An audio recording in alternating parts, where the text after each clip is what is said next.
भावार्थ जो विद्वानों के कुल की कन्या विद्वानों की बंधु ब्रह्मचर्य से विद्या को प्राप्त हुई प्रकाशमान हो उसे पत्नी कर विधि से इसमें संतानों को जो उत्पन्न करे वह पुरुष और वह स्त्री दोनों सुखी हों।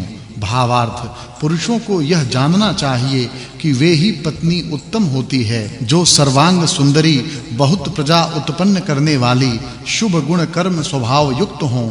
उनमें से एक-एक पुरुष को चाहिए कि एक-एक स्त्री के साथ विवाह करके प्रजा उत्पन्न करे। भावार्थ यदि कोई स्त्री गूंगी और कोई उत्तम सर्व लक्षण संपन्न विदुषी हो उससे ऐश्वर्य और सुख निरंतर बढ़ाने चाहिए।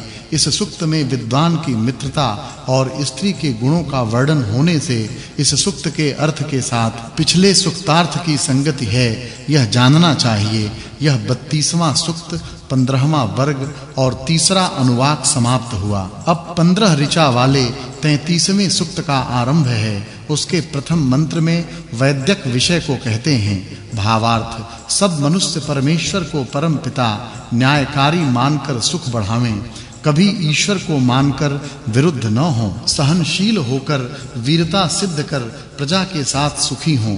फिर वैद्य विषय को अगले मंत्रों में कहा है। भावार्थ हे वैद्य लोगों तुम अत्युत्तम औषधियों से सबके बड़े-बड़े रोगों को निवारण करके राग द्वेषों को और उन्माद आदि दोषों को अलग कर 100 वर्ष आयु जिनकी ऐसे मनुष्यों को सिद्ध करो। भावार्थ जो आप रोग रहित शोभते हुए अतीव बलवान हैं औरों को रोग रहित करके निरंतर सुखी करते हैं वे सबको सर्वदा सत्कार करने योग्य हैं। फिर वैद्यक विषय को अगले मंत्र में कहा है। भावार्थ किसी को वैद्य के साथ विरोध कभी न करना चाहिए, न इसके साथ ईर्ष्या करनी चाहिए, किंतु प्रीति के साथ सर्वोत्तम वैद्य की सेवा करनी चाहिए जिससे रोगों से अलग होकर सुख निरंतर बढ़े। फिर वैद्य विषय को अगले मंत्रों में कहा है।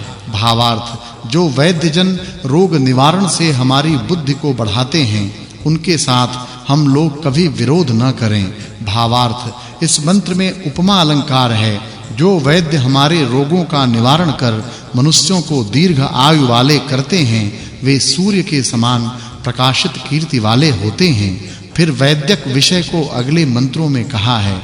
भावार्थ जब अध्यापक वैद्य शिष्यों को पढ़ावे तब अच्छे प्रकार पढ़ाकर फिर परीक्षा करे। जो यथार्थ प्रश्नोत्तर करने वाला हो उसको वैद्यकी करने की आज्ञा देओ।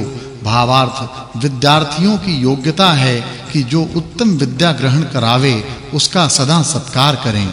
जिसकी वैद्यक शास्त्र में प्रसिद्धि है उसी से वैद्य विद्या का अध्ययन करना चाहिए।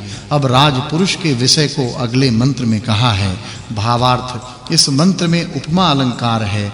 जो तीव्र और मृदु स्वभाव वाले हैं वे जैसे जगदीश्वर के बनाए हुए भूमि आदि पदार्थ दृढ़ और सुंदर हैं वैसे बलिष्ठ प्रशंसनीय सेनांगों से दुष्टों को विजय कर असुर भाव का निवारण करें। भावार्थ जो योग्यता को प्राप्त होकर आयुध सेना राज्य और धन को धारण करते तथा सब धर्मात्माओं पर दया करते हैं वे बलिष्ठ होते हैं। भावार्थ इस मंत्र में उपमा अलंकार है। जो राज्य बढ़ाने की इच्छा करें वे सिंह के समान शत्रुओं में भयंकर और श्रेष्ठों में आनंद देने वालों का राज कार्य और सेना में सत्कार कर और उनको आज्ञा दें, न्याय से निरंतर राज्य की पालना करें। अब विद्याध्ययन विषय को अगले मंत्र में कहा है। भावार्थ इस मंत्र में उपमा अलंकार है। जैसे अच्छा पुत्र पिता का सत्कार करता व नमता व स्तुति करता है वैसे अच्छा विद्यार्थी पढ़ाने वाले को प्रसन्न करता है। अब फिर वैद्यक विषय को अगले मंत्रों में कहा है।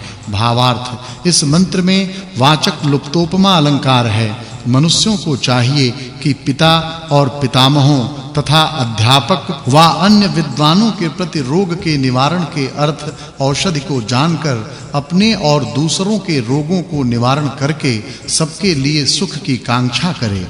भावार्थ मनुष्य को उत्तम शिक्षा से दुष्ट मति को तथा वैद्यक रीति से सब रोगों को निवारण कर अपने कुल को सदा सुखी करना चाहिए। भावार्थ इस मंत्र में उपमा अलंकार है। जो वैद्य जन राज्य और न्याय के अधीश हों वे अन्याय से किसी का कुछ भी न धन हरें न किसी को मारें, किंतु सदा अच्छे पथ्य और औषधों के व्यवहार सेवन से बल और पराक्रम को बढ़ावें।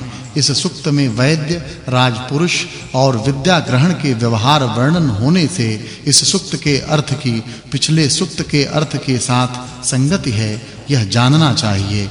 यह 18वां वर्ग और 33वां सूक्त समाप्त हुआ। अब 15 ऋचा वाले 34वें सूक्त का आरंभ है। उसके प्रथम द्वितीय मंत्र में विद्वानों के विषय का वर्णन करते हैं। भावार्थ इस मंत्र में उपमा अलंकार है। जो मनुष्य पावक के समान पवित्र, जल के समान कोमल, सिंह के समान पराक्रम करने वाले, वायु के समान बलिष्ठ होकर अन्याय को निवृत्त करें, वे समस्त सुख को प्राप्त हों।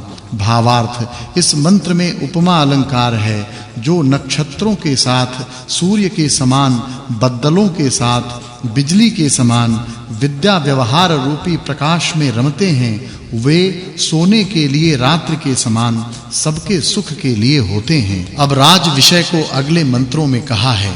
भावार्थ इस मंत्र में उपमा अलंकार है। जैसे शिक्षा करने वाले जन घोड़ों को व खेवट नाव को उत्तम रीति पर चलाते हैं, वैसे राजजन अपनी सेना को पहुंचावें। भावार्थ इस मंत्र में उपमा अलंकार है। जो दुष्टों के लिए क्रोध करते व श्रेष्ठों को आनंद देते हैं, वे बुद्धिमान होते हैं। फिर विद्वानों के विषय को अगले मंत्रों में कहा है। भावार्थ इस मंत्र में उपमा अलंकार है। जैसे आकाश मार्ग से हंस अभिष्ट स्थानों को सुख से जाते हैं, वैसे सुशिक्षित वाणी से विद्या मार्गों को और धर्म पथों से सुखों को नित्य तुम लोग प्राप्त होवो। भावार्थ इस मंत्र में दो उपमा अलंकार है। जो मनुष्य स्वभाव से उत्पन्न हुई प्रशंसा को प्राप्त होके विद्या, वाणी और उत्तम बुद्धि को बढ़ाकर सर्व मनुष्यों को सुखों से अलंकृत करें, वे सुखी होते हैं। भावार्थ मनुष्यों को चाहिए कि सदैव सबके लिए सकल विद्या बताने वाला, धर्म से संचित किया हुआ धन, विद्वानों को देने के लिए अन्न, उत्तम प्रज्ञा और पूर्ण बल को याचे अर्थात मांगे। विद्वान जन निश्चय से याचकों के लिए उन उक्त पदार्थों को निरंतर देवें। भावार्थ इस मंत्र में उपमा अलंकार है। हे मनुष्यों, जैसे अच्छी शिक्षा को प्राप्त विद्वान जन घोड़े आदि पशुओं को और अग्नि आदि पदार्थों का प्रयोग कार्य सिद्ध के लिए करते हैं, वैसे अनुष्ठान करो। ऐसे करने से जैसे गौ अपने बछड़े को तृप्त करती हैं, वैसे ये प्रयोग करने वाले को धनी करते हैं। फिर राजपुरुषों के विषय को अगले मंत्र में कहा है। भावार्थ राजपुरुषों को हिंसकों से प्रजाजनों को अलग रख शत्रुओं का निवारण कर व बांध के धर्म से राज्य की शिक्षा करनी चाहिए। फिर विद्वान के विषय को अगले मंत्रों में कहा है। भावार्थ हे विद्वानों, तुम निंदा करने योग्य की निंदा और स्तुति करने योग्य की प्रशंसा कर